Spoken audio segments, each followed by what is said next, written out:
चौटाला परिवार में पिछले 8 साल से चली आ रही वर्षों की लड़ाई में अब तस्वीर बदलती हुई नजर आ रही है। जहां 5 साल तक दुष्यंत चौटाला जेजेपी के जरिए अपने चाचा अभय सिंह चौटाला पर भारी पड़े, वहीं अब बदले हुए हालात में अभय सिंह चौटाला अपने भतीजे दुष्यंत चौटाला को पछाड़ते हुए नजर आ रहे हैं, उन पर भारी पड़ते हुए नजर आ रहे हैं। विधानसभा चुनाव में जहां अभय सिंह चौटाला की इनेलो 2 विधायक बनाने में सफल रही, वहीं पर दुष्यंत चौटाला की जेजेपी के डबवाली के अलावा बाकी सभी सीटों पर प्रत्याशियों की जमानत जब्त हो गई। खुद दुष्यंत चौटाला भी महज 8000 वोट हासिल कर पाए, वहीं दूसरी तरफ अभय सिंह चौटाला भी चुनाव हार गए। लेकिन वोट प्रतिशत के हिसाब से दुष्यंत चौटाला अपने चाचा के आगे नहीं ठहर पाए। अब एक बार फिर से साबित हो गया है कि दुष्यंत चौटाला पर उनके चाचा भारी पड़ रहे हैं, मजबूत हो रहे हैं। आखिर नया ऐसा क्या हुआ है जिससे ये मैसेज ला गया है कि इनेलो जमीन पर लड़ाई लड़ने की तैयारी कर रही है और वहीं पर दुष्यंत चौटाला डरपोक हो गए हैं। अंदर की इस कहानी को जानने के लिए आज की इस खरी खरी खबर को आप जरूर देखिए।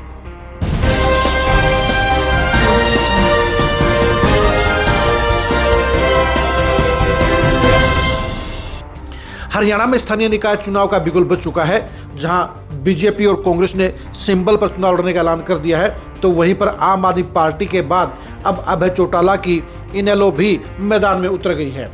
ये सभी जानते हैं कि इनेलो का शहरों में कोई वोट बैंक कभी नहीं रहा है, लेकिन इसके बावजूद भी अभय सिंह चौटाला का नगर निगम और नगर परिषद के चुनाव लड़ने का फैसला करना उनकी मजबूत मनोस्थिति को दिखाता है। यानी हार साफ नजर आते हुए भी अभय सिंह चौटाला इस चुनावी दंगल में कूद पड़े हैं। यानी उनको हार का डर नहीं है, वो अपनी पार्टी इनेलो को फील्ड में दिखाना चाहते हैं, अपनी पार्टी के सिंबल को प्रचार में दिखाना चाहते हैं।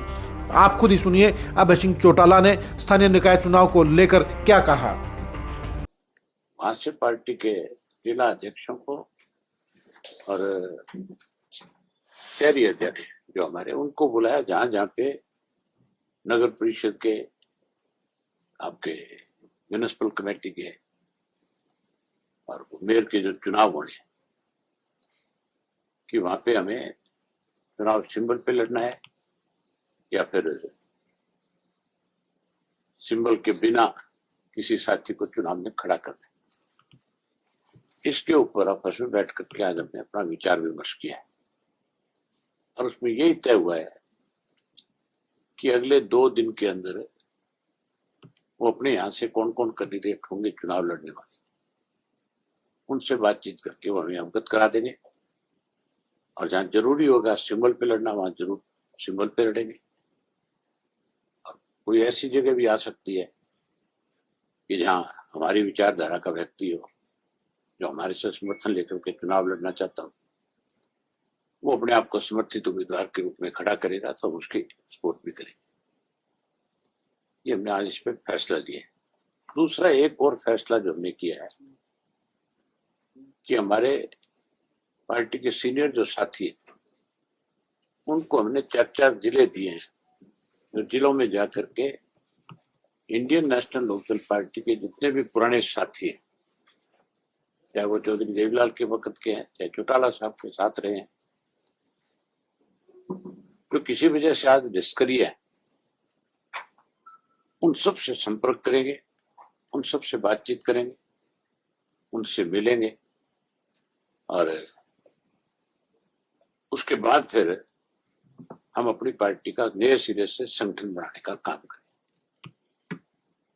जैसे संगठन बनाएंगे उसके बाद डिस्ट्रिक्ट वाइज मीटिंगें रखेंगे, डिस्ट्रिक्ट वाइज मीटिंग रख करके और फिर सरकार की कमियां और खामियों को जहां उजागर करने का काम करेंगे, वहीं आगे की राजनीतिक रूपरेखा तैयार करेंगे।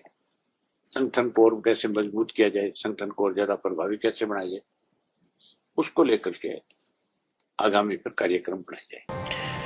आपने देख लिया होगा कि अभय सिंह चौटाला चुनाव लड़ने के लिए मैदान में कूद चुके हैं। वो साफ तौर पर कह चुके हैं कि उनकी पार्टी चुनावी सिंबल पर लड़ेगी। जहां जहां मजबूत इंडिपेंडेंट प्रत्याशी उनके पार्टी का समर्थन मांगेंगे, वो उनको समर्थन देंगे।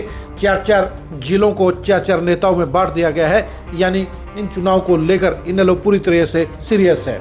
लेकिन दूसरी तरफ दुष्यंत चौटाला का इन चुनाव को लेकर कोई नामो निशान नजर नहीं आ रहा है।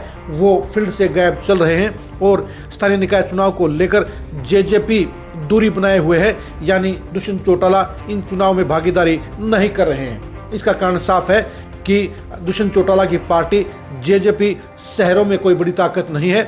दुष्यंत चौटाला बखूबी जानते हैं कि स्थानीय निकाय चुनाव में उनकी पार्टी का मटिया मेट हो जाएगा और ऐसे में एक और घोर बेइज्जती से बचने के लिए इन चुनाव से दूर रहना ही बेहतर है। यही वजह है कि दुष्यंत चौटाला की जेजेपी स्थानीय निकाय चुनाव नहीं लड़ रही है।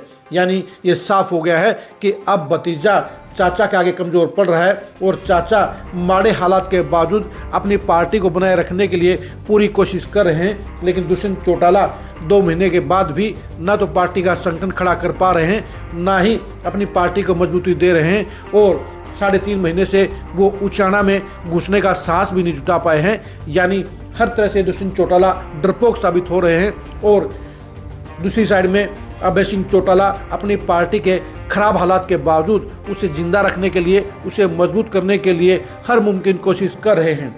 यानी अभय सिंह चौटाला इस मामले में अपने भतीजे दुष्यंत चौटाला पर 21 साबित हो रहे हैं। आप दुष्यंत चौटाला और अभय चौटाला की पार्टियों जेजेपी और इनेलो के सियासी भविष्य के बारे में क्या सोचते हैं, कमेंट करके जरूर बताइए।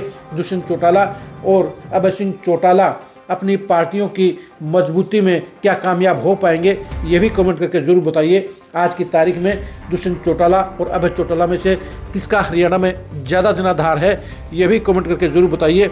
आप हमारे फेसबुक पेज को फॉलो कीजिए, आप हमारे यूट्यूब चैनल को सब्सक्राइब कीजिए। नमस्कार।